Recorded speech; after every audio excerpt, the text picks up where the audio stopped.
Hey guys, it's quiet here in air conditioner hell, and so I gotta make you a couple of Daniel Boone videos I recently got. First one is this. I was out without my seeds. I was at my mom's house yesterday.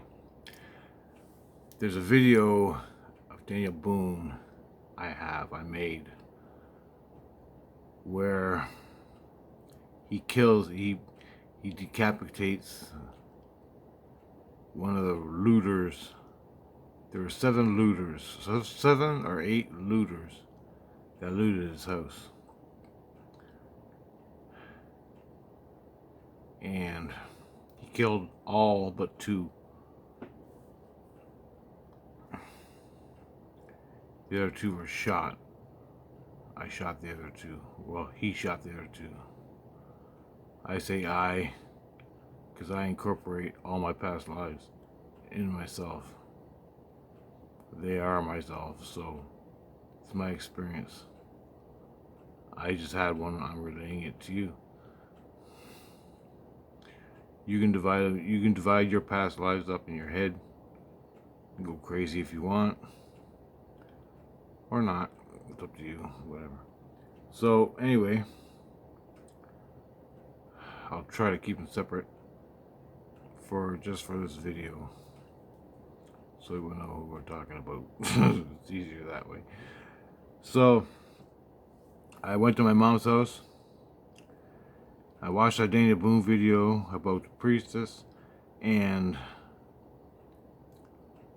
where decapitated Whiskey K. Whiskey K is his name. That's the guy I decapitated. Whiskey K.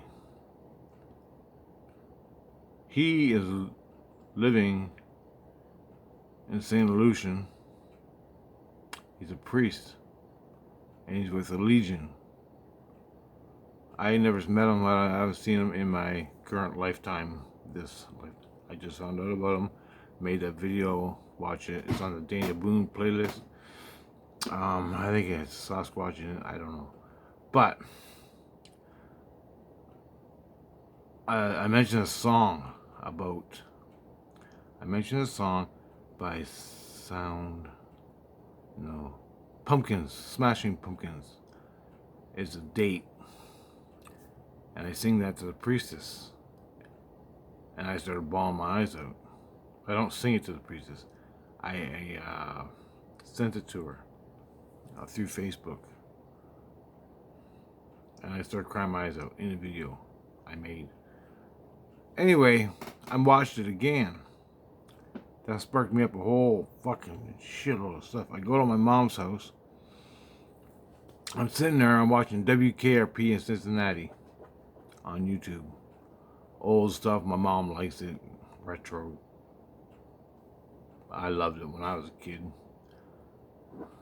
That and Sanford and Son. You know. Anyway. I sit down watching WKRP, have a cigarette. And all of a sudden, as I'm watching the computer in my mom's apartment, I go into a flashback. I have my eyes open here. And overlay is me killing Whiskey K. I cut off his head and I say before I kill him, I say, I'm gonna cut off your fucking head. Somewhere in the fight, I'm gonna cut off your head and show you, or something like that. I'm gonna cut your fucking head off. Finally it comes to him. That's where I start the vision. I don't actually see him, but I see the fight. I see my experience in the fight. And I got stabbed. I might have gotten shot. But it lasted. The fight, killing or 2 guys survived out of 8 or 7.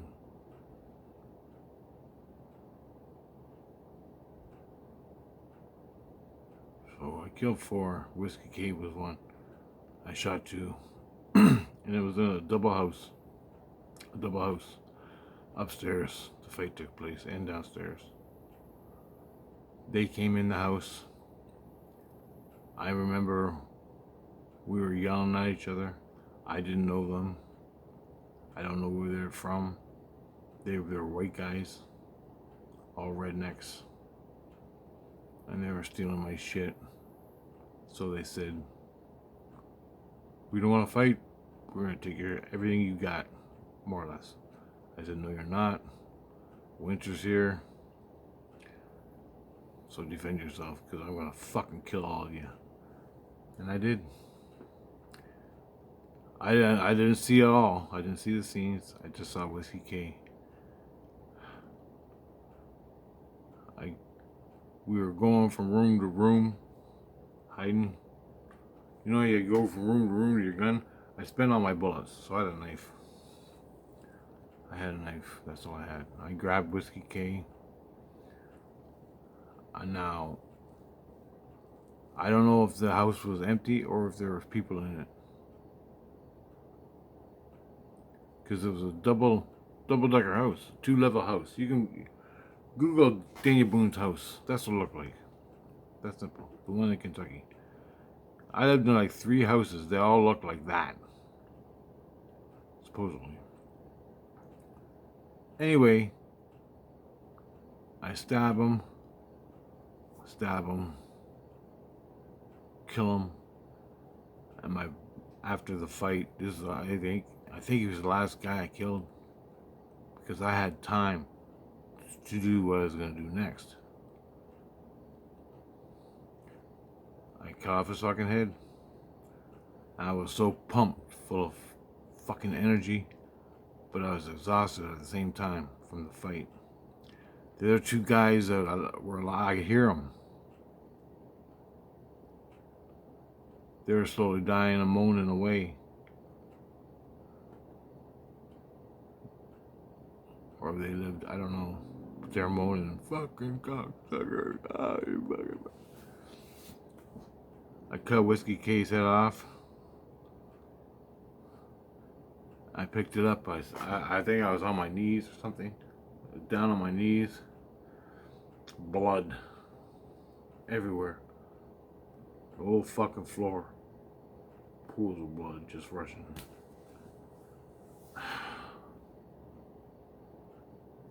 And I'm watching it. My mom's talking to me. I'm still seeing it. The computer's going. WKRP's on. I pick up his head. He's got a beard. Not full beard. Partly so lighter than this, but it was darker. Lighter than this beard here on the side of my face. Lighter than that. I cut his fucking head off as he was still alive.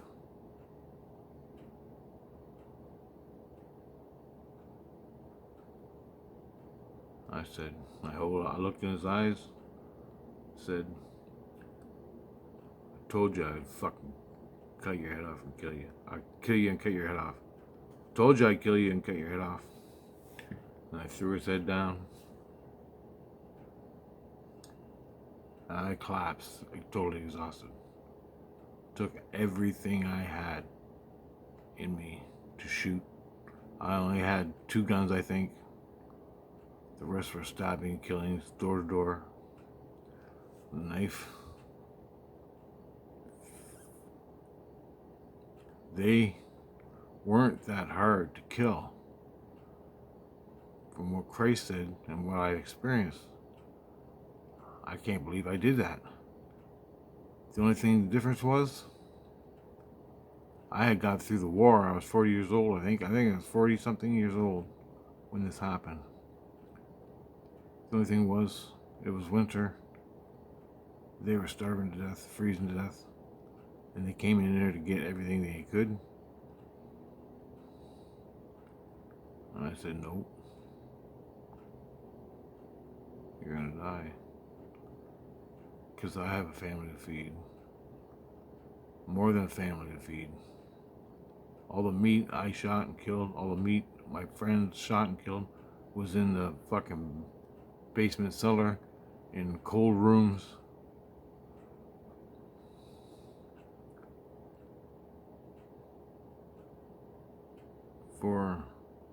To eat during the winter. And I had kids to feed. I had a lot of fucking kids. Other family members. And I distributed the food. My food too. My food, my own personal food, I gave it out. And it wasn't going to looters. If they would have came in and asked me like a human, I would have probably gave them some. Them and their family. But they had approached me that way. They wanted to fight to the death. And I was gonna die. I was not going to die. The only part Christ didn't like, the only part Christ objected to when I died and found out later, was me cutting off his head. That was inappropriate. That was abuse. Me cutting off his head. You can kill all the guys you want, but I disrespected him there, and I had to pay for that with Christ. I'm still learning respect. So when you cross the line, that's what they don't like. Anyway, I collapsed. I remember I collapsed. And the last thing I saw was his body laying about 5 feet away in the blood. I was face down, sideways. I could see wood. I was covered in blood. Fucking gore blood. On a wooden floor. I was on the wooden floor. I could see the blood pooling up to me from his head wound, neck. It took his head off. Blood leaking out. I'm covered in blood. I'm stabbed. I'm bruised. I'm beaten. I'm fucking literally. I'm ready to die. I'm gonna die. I thought I was gonna die. That's my feeling I had. Then the kid came back that lived there. I think, yeah, because I thought he was there. I thought the whole family was downstairs playing or hiding in the house, but the kid came back. I remember the kid found me, or the kid saw what happened. He found me, and he called my name through all the blood and guts and bodies. I couldn't even talk. So he went and got help. People came and got me, took me to another place, healed me up. But I remember that. I saw that. I saw the blood pooling up to my face like this, right at my eyes. Running out of his body. And I remember I was so fucking hurt. I was so beat to shit. I should have died in the fucking process. I thought I was dead. When I went unconscious, somewhere I went unconscious, and I woke up at the new place with people taking care of me. And they covered it up. It happened in the winter. They covered it up. We didn't go public. You gotta understand, the winter back then was, you live outside of town, even if you live inside town, horse and buggy days inside town.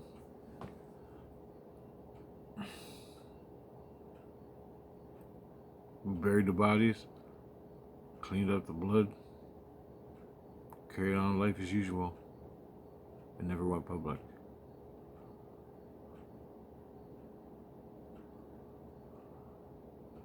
But I remember during that incident, I remember I remembered it. I felt what I went through. It's nothing like that happened in this life. All those high school fights in this life was what I was avoiding. It was weird because I was sitting in class. I'm thinking, how am I going to take out this guy if he assaults me with a knife? Well, how do I do that? Spend the rest of my life in jail. So I decided to find a different way. I just took the abuse, verbal abuse, intimidation,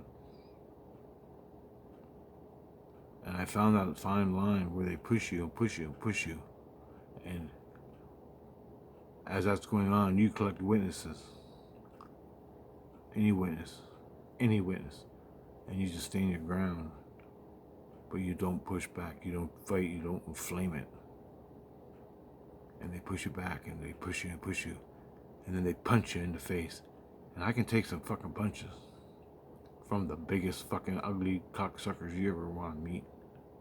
I can take it. Not a lot, but I can take it. It may break my jaw, may break my nose, may break my fucking glasses, but I'll take a punch. Then I fight. And if it escalates to knives, fight to the death. You fucking fight. That is what you do. That's what I had to do in this life.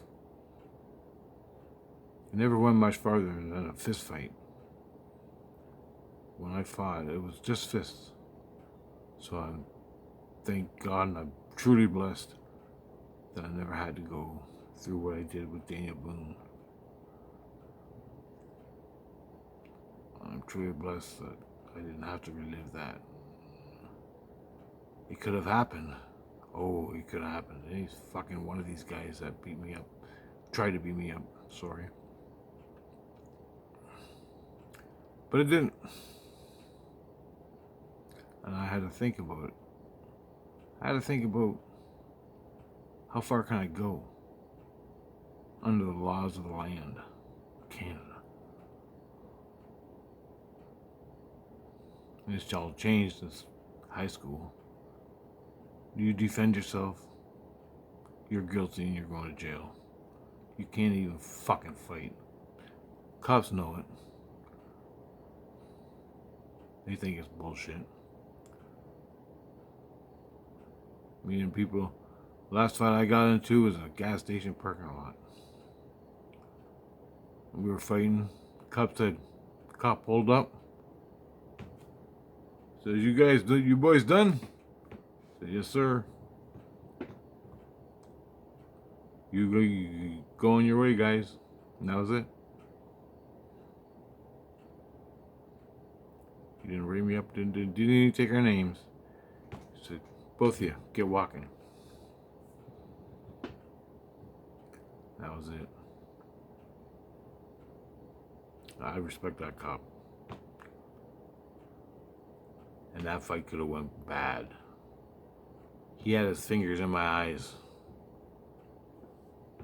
ready to blind me. I punched him fucking in the head. Daryl was there. Daryl saw it. When he threw me up on the car, he was a little bit bigger than me. But I punched him in the head a bunch of times. He threw me on the back of a car in the gas station parking lot. He put his thumbs in my eyes, and he was right up against me. And I felt the thumbs in my eyes. And I said, spiritually, don't you fucking go there. Don't you go. And he didn't go there. But at the same fucking time, I didn't even say nothing to him. I said it to myself. Don't you fucking do it. And I know he heard me. His soul did. I grabbed 2 fucking handfuls. He had long ass hair. I had nothing. I was exhausted. I ripped his fucking hair out. 2 fucking handfuls. Ripped his fucking hair out. When I did that, he buckled. Oh. And I had 2 handfuls of hair. Meat. 2 handfuls of meat in his hair. Blood. The cop came then. Said, "You boys done?" "Yep." "See." And I kept my eyes.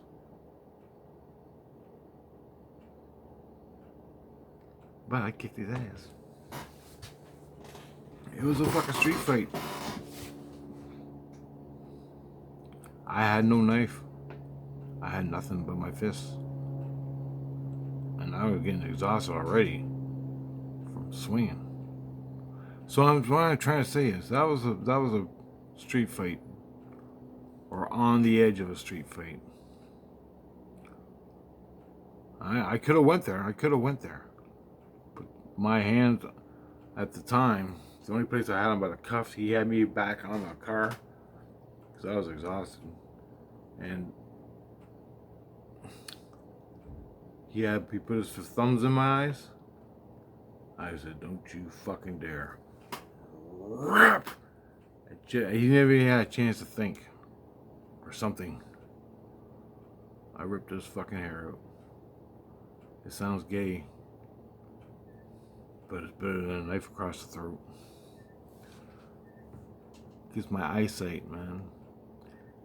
I ain't going blind at fucking 18. I don't give a fuck. Anyway.